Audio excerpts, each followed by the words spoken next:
우리는 지난 주간에 도의 초보를 버리고 완전한 대로 나아갈지나 하는 말씀을 묵상했습니다. 오늘 본문 4절과 6절 우리가 같이 봉독한 것처럼 이제는 성숙을 향해서 나아가지 아니하면, 완전한 대로 향해서 나아가지 아니하면 우리에게 어떤 일이 생기는가, 그 참담한 결과에 대한 말씀을 전해주고 있습니다. 4절은 원어 성경에 보면 왜냐하면 이렇게 말씀을 시작하게 되는 장절입니다. 왜냐하면 완전한 대로 나아가지 않을 때는 이것이 완전한 대로 나아가지 못하고 시간을 허비하는 데 끝나는 것이 아니라, 완전한 대로 나아가지 못하면 곧바로 타락하게 돼서, 그렇게 타락하게 되면 다시 새롭게 해서 회개할 수 없는 그야말로 최악의 상황에 이를 수 있다 하는 것을 우리에게 경고해 주는 말씀입니다. 사실 우리 장로교회의 근본이 되는 교리 가운데 하나는 칼빈주의 신학입니다. 그리고 그 칼빈주의 신학 가운데 가장 중요한 교리 가운데 하나가 또 성도의 견인이라고 하는 교리가 있습니다. 우리 믿는 사람들을 하나님께서 견인하신다 하는 뜻인데, 예수 그리스도를 구주로 믿고 이제 하나님 안에서 속죄받고 구원받고 성령의 인치심을 받은 사람은 세상의 그 어떤 경우에도 그 구원을 놓치지 않는다. 한 번 구원을 받게 되면 하나님께서 그 사람을 꼭 붙들고 마지막까지 인도해 주셔서 이끌어 주실 뿐만 아니라 어떤 상황에서도 하나님이 지켜주시고 하나님이 보호해 주신다 하는 교리인 것입니다. 그래서 그것을 견인이라 하고, 이끌어 주시는 은혜, 그리고 보호해 주시는 은혜라고 설명해 줄 수 있습니다. 이 말씀은 우리에게 얼마나 든든한 위로가 되는지, 또 이 말씀은 얼마나 우리에게 감사한 은혜인지 말로 다 할 수가 없는 그런 아름다운 이야기입니다. 그런데 이런 확실한 교리가 있는데도 불구하고 오늘 이 성경 말씀에서는 어떻게 배교하는 일이 벌어지고, 어떻게 한번 믿은 사람이 하나님께서 끝까지 인도해 주실 터인데 다시 배반하고 다시 돌아가서 영원히 구원받지 못하는 상황에 떨어지게 되는가 하는 것이 질문으로 생길 수밖에 없습니다. 저는 지난 주간에 이 말씀을 강의하면서 이미 이 히브리서가, 우리가 강의하는 이 대목이 신학적으로 정말 논쟁이 많은, 그래서 성경 가운데서도 특별히 해석하기 어려운 난해 구절에 다다랐다 하는 말씀을 드린 바가 있습니다. 더더군다나 오늘 우리가 선택한 이 성경 본문은 칼빈주의의 깊은 영향을 받은 저 같은 사람에게는 진짜 부담이 되는 그런 성경 장절이 아닐 수 없습니다. 아무리 부담스럽다고 할지라도 이 성경 장절이 우리에게 주는 은혜를 살펴보면서 하나님이 우리에게 주시는 진정한 말씀의 교훈이 저와 여러분에게 넘쳐나시기를 주님의 이름으로 축복합니다. 본문으로 돌아갑니다. 4절과 6절에는 다시 회개할 수 없는 사람에 대하여 자세히 표현해 주고 있습니다. 그 첫째는 한 번 빛을 받은 사람입니다. 옛날 성경에는 한 번 비추임을 받은 사람이라 이렇게 말했습니다. 하나님께서 은혜 가운데 빛을 비추어 주셨다. 하나님의 말씀의 은혜를 주셨다. 하나님의 능력의 은혜를 주셨다. 하나님이 구원의 인을 쳐주셨다 하는 말씀으로 표현할 수 있습니다. 두 번째 사람은 하늘의 은사를 맛본 사람입니다. 하나님께서 주시는 신령한 은사를 체험하고 맛보았다는 말입니다. 그리고 세 번째 사람은 성령에 참여한 바 되었다. 성령에 참여한 것입니다. 하나님의 사역에 참여하고 교회의 거룩한 사역에 참여한 바 된 사람들을 말하는 것입니다. 그리고 네 번째로는 하나님의 선한 말씀과 내세의 능력을 맛본 사람들이라고 규정해 놓았습니다.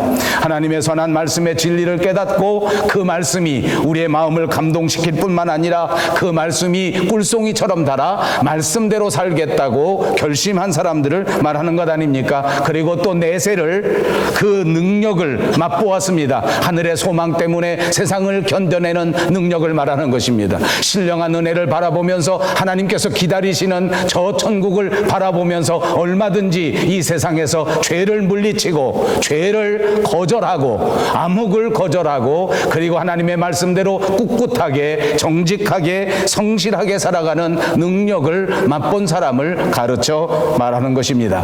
그런데도 불구하고 마지막 다섯 번째로 이런 사람들이 타락했다는 것입니다.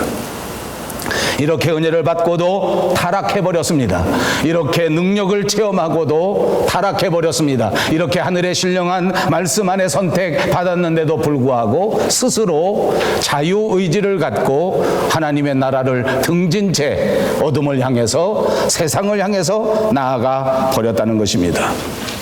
여러분, 제가 조목조목 말씀드린 것처럼 이 네 가지는 우리가 정말로 바라는 신령한 믿음의 체험을 말하고 있습니다. 이런 신령한 믿음의 체험을 했는데, 이런 체험을 하고 나서 또 다시 돌아서서 타락해버린 사람, 이 사람들은 다시 새롭게 해서 회개하게 할 수가 없다는 것입니다. 여러분, 요즘 우리 교계에는 한 번 구원이 영원한 구원인가, 그렇지 않으면 구원도 취소될 수 있는 것인가 하는 것에 대해서 또다시 많은 논쟁이 벌어지고 있습니다. 이것은 또 구원은 과연 믿음으로 받는 것인가, 구원받는데 믿음 말고 또 다른 조건, 나의 행함과 나의 실천이 과연 필요한 것인가 하는 초보적인 구원의 논쟁으로도 번져져 가고 있습니다. 사실 역사 이래로 계속해서 이런 논쟁은 있어 왔습니다만, 요즘 들어서 특별히 우리 한국 교계의 유명한 신학자들이 이런 문제를 다시 제기하면서 종교개혁 500주년을 맞아 우리 교회가 정말로 말씀 안에서, 진리 안에서 새로워져야 하고, 우리 그리스도인들이 어떻게 하면 말씀을 실천해서 하나님 앞에 영광을 돌릴 것인가 하는 것을 말하는 과정에서 우리가 너무나 구원을 우습게 여기고 우리가 구원에 관한 책임을 감당하지 못하기 때문에 이 구원에 대한 양면성을, 이 구원에 대한 유효성을 다시 한번 문제로 제기하고 있는 형편입니다. 여러분이 구원에 관해서는 우리 신학에 있어서 아주 중요한 양대 산맥이 있는데, 그 하나가 말씀드린 것처럼 장로교회의 근본이 되는 칼빈주의 신학이 있고, 또한 조금 진보적인 입장의 사람들이 믿을 수 있는 알미니안주의 신학이 있습니다. 가히 양대 산맥이라고 부를 수 있는 팽팽한 주장 가운데 하나입니다. 다시 말씀드리면 칼빈주의의 대표적인 교리 가운데 하나인 이 성도의 견인이라고 하는 것은 하나님 앞에 선택을 받고 예수 그리스도의 십자가로 말미암아 구원을 받게 되고, 그리고 이 구원을 받게 된 사람은 영원토록 구원을 유지할 수 있도록 하나님께서 견인하신다. 아멘. 이 사실을 분명히 믿고 분명히 붙드시기를 주님의 이름으로 축복합니다.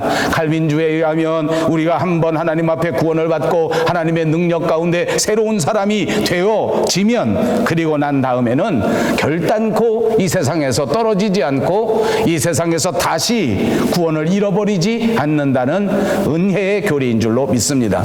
저는 이런 칼빈주의 교리, 성도의 견인, 이 교리 위에 든든하게 서 있는 그런 목회자 가운데 한 사람입니다. 그런데 반대로 알미니안주의는 이렇게 말합니다. 은혜를 받았지만 은혜에서부터도 타락할 수가 있다. 믿고 구원을 받았지만 그러나 그 믿음을 지켜야 한다. 만약 그 믿음을 지키지 못하면 그러면 그 구원을 상실할 수도 있다. 그 말입니다. 그래서 사실 오늘 선택한 이 본문은 어찌 보면 칼빈주의의 교리보다는 이렇게 알미니안주의의 교리에 꼭 맞는 그런 대목 가운데 하나인 것입니다. 그래서 저는 이 대목을 강의하기가 곤혹스럽다고 말씀드렸고, 오늘 이것을 정말 조심스럽게 접근할 수밖에 없다는 말씀을 계속해서 드리고 있는 것입니다. 이렇게 알미니안주의는 우리의 구원이 하나님과 사람이 서로 협동하는 신인 협동에 의한 결과라는 주장을 펼치고 있는 것입니다. 하나님께서 우리를 선택했지만 우리가 그 선택에 합당한 책임을 감당하고 실천하지 않는다면 이 구원은 취소될 수밖에 없다 하는 주장입니다. 자, 한 사람은 이렇게 말하고 또 한 사람은 이렇게 말합니다. 이 사람들이 역사적으로 아주 중요한 신학자이 되는 것이 분명합니다. 그러므로 우리는 이렇게 두 사람 속에서 어떤 것을 선택해야 할지 고민이 될 수밖에 없습니다. 이럴 때 우리가 어떻게 하는가 하는 것은 바로 대답이 있습니다. 그러면 이 신학자들은 이렇게 주장하는데 우리 성경은 어떻게 주장하는가 하는 것이 정답인 줄로 믿습니다. 자, 성경에서 말하는 구원은 과연 어떤 것인가?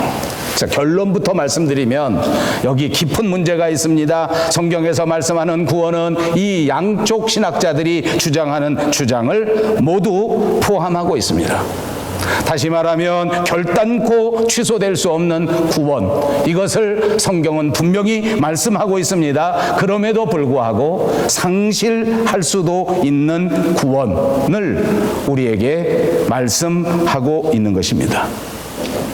자, 다시 한번 말씀드립니다. 성경은 분명하게 우리에게 결단코 취소될 수 없는 구원에 대하여 말씀합니다. 구원이 취소될 수 없는 이유는 여러 가지가 있지만 가장 확실한 근거가 있습니다. 그것은 바로 하나님께서 예정하시고 하나님께서 작정하셨다는 것입니다. 이 구원은 결단코 사람이 감당할 수 있는 일이 아니요 사람의 행위로 이루어지는 일이 아니기 때문에 이 하나님의 작정과 예정 가운데 이루어진 일이 결코 취소되거나 결코 바뀌어지는 일은 있을 수가 없다고 말입니다.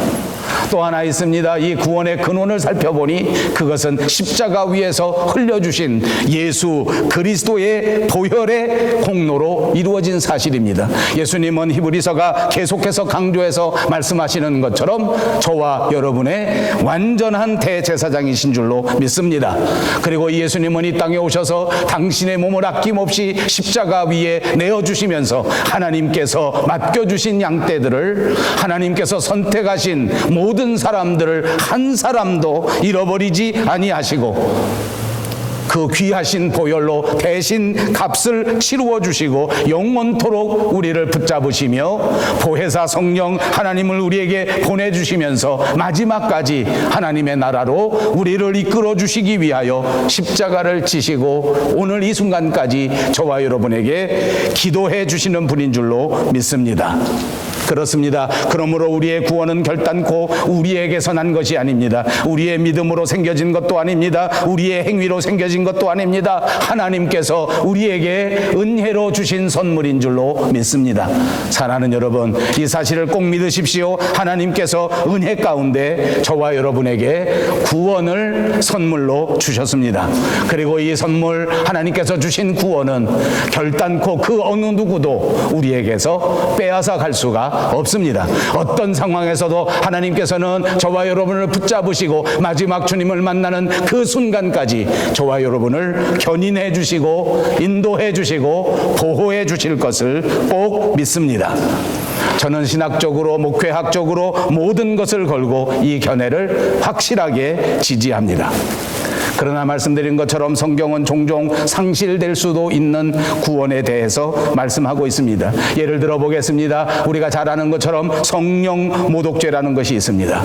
이 죄는 얼마나 흉악한 죄인지 성령을 모독했다가는 그만 이 세상에서 용서받지 못할 뿐만 아니라 다가오는 세상에서도 용서받지 못한다고 성경은 분명하게 명백하게 우리에게 가르쳐주고 있습니다. 또 우리가 아는 것처럼 예수님 시대의 데마와 같은 사람은 하나님 앞에 은혜를 받고 체험을 하고 비추임을 받고 그리스도의 위대한 제자가 되었는데 그럼에도 불구하고 스스로 자유의지를 가지고 예수 그리스도를 떠나버립니다. 이런 자들은 결단코 그 은혜를 지킬 수 없을 것입니다. 이런 자들은 결단코 그 구원을 지킬 수 없을 것입니다. 오늘 우리가 같이 읽은 본문 6절에도 그렇습니다. 다시 새롭게 해서 회개하게 할 수 없다는 말입니다. 아무런 방법이 없단 말입니다. 이런 사람들은 바로 예수 그리스도를 배반한 사람들입니다. 이 사람들은 교회를 배반한 사람들입니다. 6절 하반절을 보십시오. 이들의 행위가 용서받지 못할 결코 불사의 죄에 해당되는 그런 죄라고 말합니다. 왜 그렇습니까? 하나님의 아들 예수 그리스도를 다시 십자가에 못 박고 드러내놓고 현저하게 예수님을 욕보였기 때문이라. 그러므로 그리스도를 대놓고 욕보이는 행위는 결코 용서받을 수 없는 죄라는 것입니다. 이것은 배교가 예수님에게 어떤 결과를 가져오는가 하는 것을 가르쳐 주는 것입니다. 여러분, 이 대목에서 저와 여러분은 다시 한번 우리의 마음을 경성하고 이것이 무엇을 말하는지를 다시 생각해 보아야 합니다. 부지 중에 저지르는 죄 가운데 행여나 하나님을 근심하게 하는 성령 모독의 죄를 저지르는 것이 아닌가. 부지 중에 내 자유의지를 가지고 다시 예수님을 십자가에 못 박는 이런 엄청난 죄를 저지르고 있는 것은 아닌가. 내가 고의적으로 하나님을 배반하고 배교하는 그런 말, 그런 행동, 그런 생활을 하고 있는 것은 아닌가. 내가 예수님을 공개적으로 모욕하는 것은 아닌가. 이런 모든 죄악들은 다시 용서받을 수 없습니다. 그리스도를 현저하게 욕보이면, 십자가를 현저하게 욕보이면 결코 다시 용서받을 길이 없습니다. 한번 빛을 받고 하늘의 은사를 맛보고 성령에 참여한 바 되고 하나님의 선한 말씀과 내세의 능력을 맛보고도 타락한 자들은 다시 새롭게 하여 회개하게 할 수 없나니, 이는 그들이 하나님의 아들을 다시 십자가에 못 박아 드러내놓고 현저하게 욕되게 함이니라. 그렇습니다. 오늘 성경 본문에서 말씀하시는 이 말씀을 다시 읽어보니 하나님이 택하신 자녀라고 할지라도 끝까지 그 믿음을 지키고 그 은혜를 지키지 아니하면 그런 자들은 용서받을 수 없다. 칼빈주의와는 조금 다른 뉘앙스를 주는 그런 성경 본문인 것입니다. 그러므로 저는 이 대목을 이렇게 해석하고 싶습니다. 사랑하는 여러분, 이렇게 예수를 믿고 믿음을 얻었고 하나님 앞에 체험했는데도 불구하고 우리가 이 세상 살아가는 동안, 신앙의 삶을 살아가는 동안, 교회를 섬기는 동안 우리가 실수할 수 있고 우리가 잘못할 수 있다는 것입니다. 저절로 가만히 있으면서 예수님을 다시 만나 칭찬받는 자리에 임할 수 있지 못하다는 것입니다. 그러므로 사랑하는 여러분, 저는 여러분에게 이렇게 말씀드리겠습니다. 구원은 반드시 두렵고 떨림으로 이루어 나가는 것을 믿으시기를 바랍니다.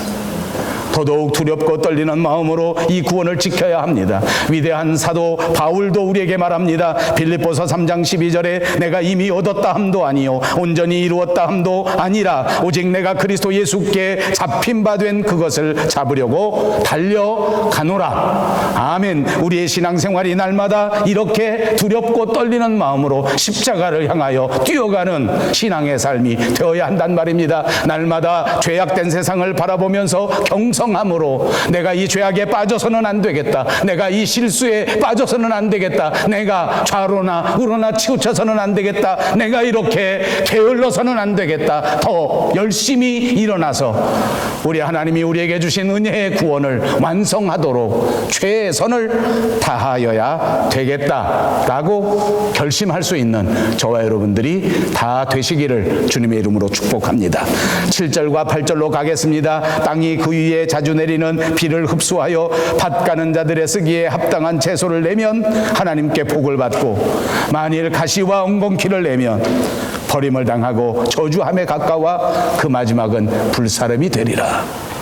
이 대목은 더더욱 알미니안 주의를 지지하는 성경처럼 보여집니다. 자, 땅이 있습니다. 그리고 그곳에 씨앗이 떨어졌습니다. 그런데 그 땅에서 떨어진 씨앗을 가지고 비를 흡수하고 그리고 세월이 흘러갔을 때에 주인이 기대하는 합당한 아름다운 열매, 아름다운 채소를 내는 밭이 있을 때에 그 밭은 복을 받을 수 있다, 그 말입니다.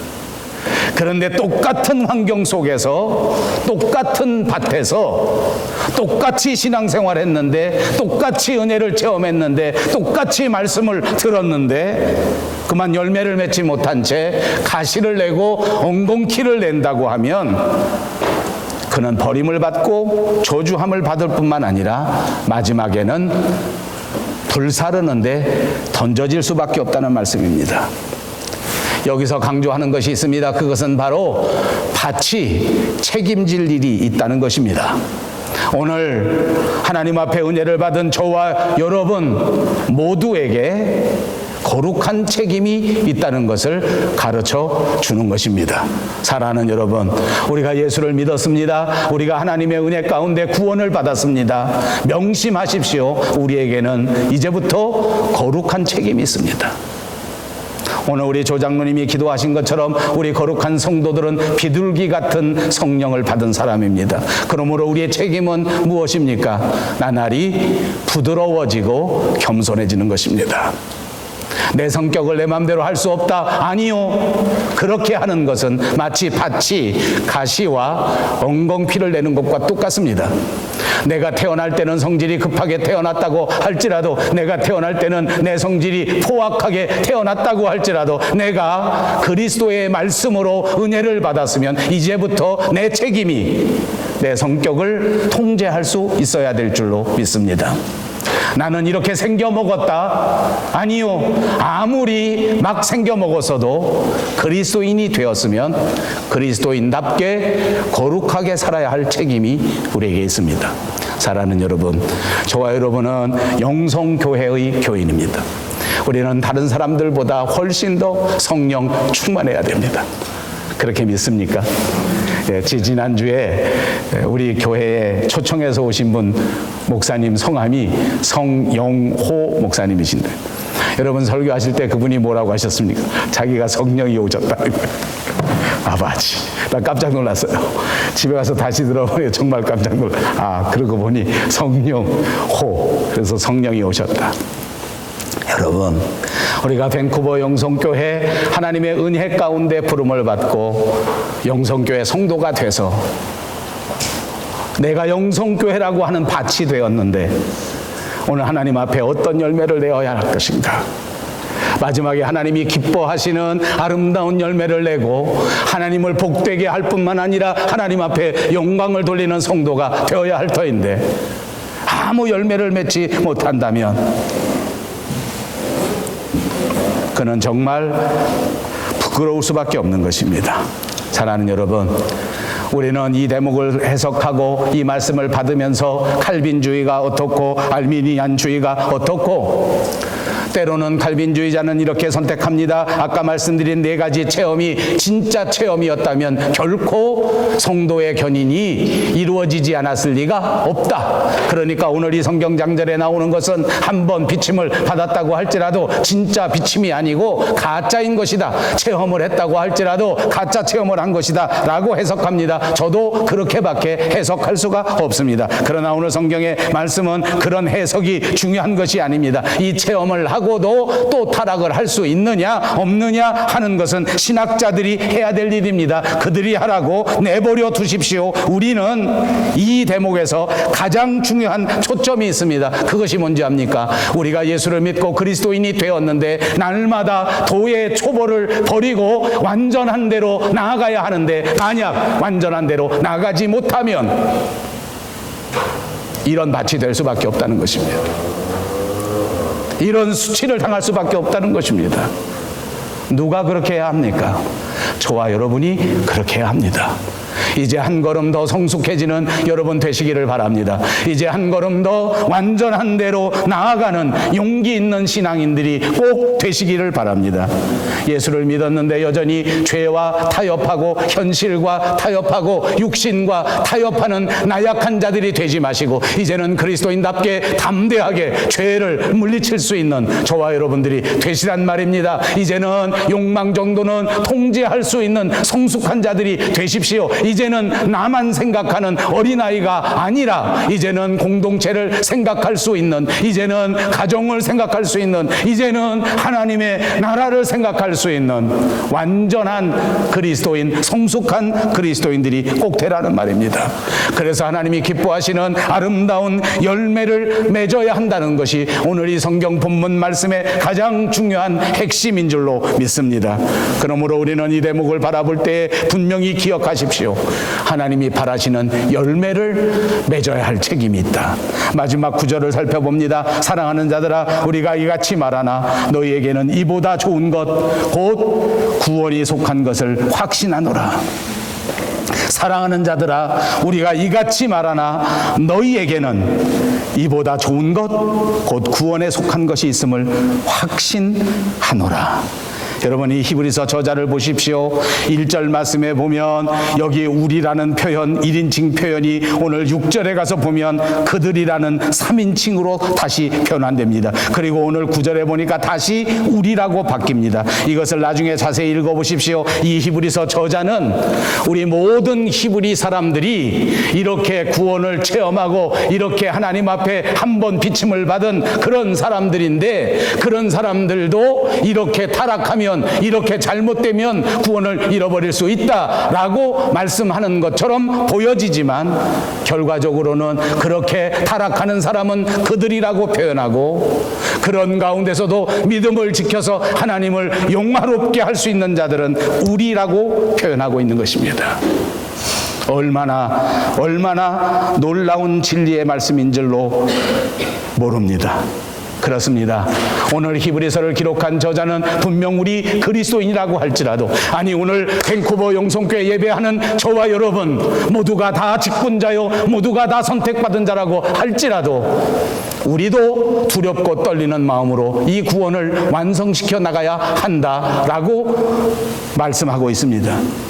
우리에게 경고의 말씀을 주는 것입니다. 분명히 우리를 새롭게 하려고 하는 것입니다. 그러나 우리에게 구원이 취소될 수 있다는 말을 하는 것은 결코 아닙니다. 우리는 이 칼빈주의 교리, 하나님이 한번 우리를 붙잡으셨으므로 끝까지 견인해 준다는 교리를 포기할 필요가 없습니다. 히브리서 저자는 수신자들의 구원을 확신하고 있습니다. 그러면서 이 타락의 교리가 우리 믿는 사람에게는 결코 적용될 수 없다. 그럼에도 불구하고 우리는 이 타락한 자를 바라보면서 우리의 마음을 다시 한번 들여다보고 경성함으로 이 구원을 이루고 하루빨리 이 자리에서 일어나 도의 초보를 닦는 어리석은 자들 되지 말고 성숙한 그리스도인답게 완전한 대로 나아가라고 말씀하시는 줄로 믿습니다. 만약 우리가 완전한 대로 나아가지 못하면, 만약 우리가 성장하지 못하면, 그러면 우리는 이 불쌍한 자들처럼 타락하게 될지도 모릅니다. 정신을 똑바로 차리시고 심각하게 이 사실을 받아들이셔서 말씀에 집중할 수 있는, 기도에 성실할 수 있는 저와 여러분 그리고 우리 교회가 되시기를 주님의 이름으로 축복합니다. 기도하겠습니다.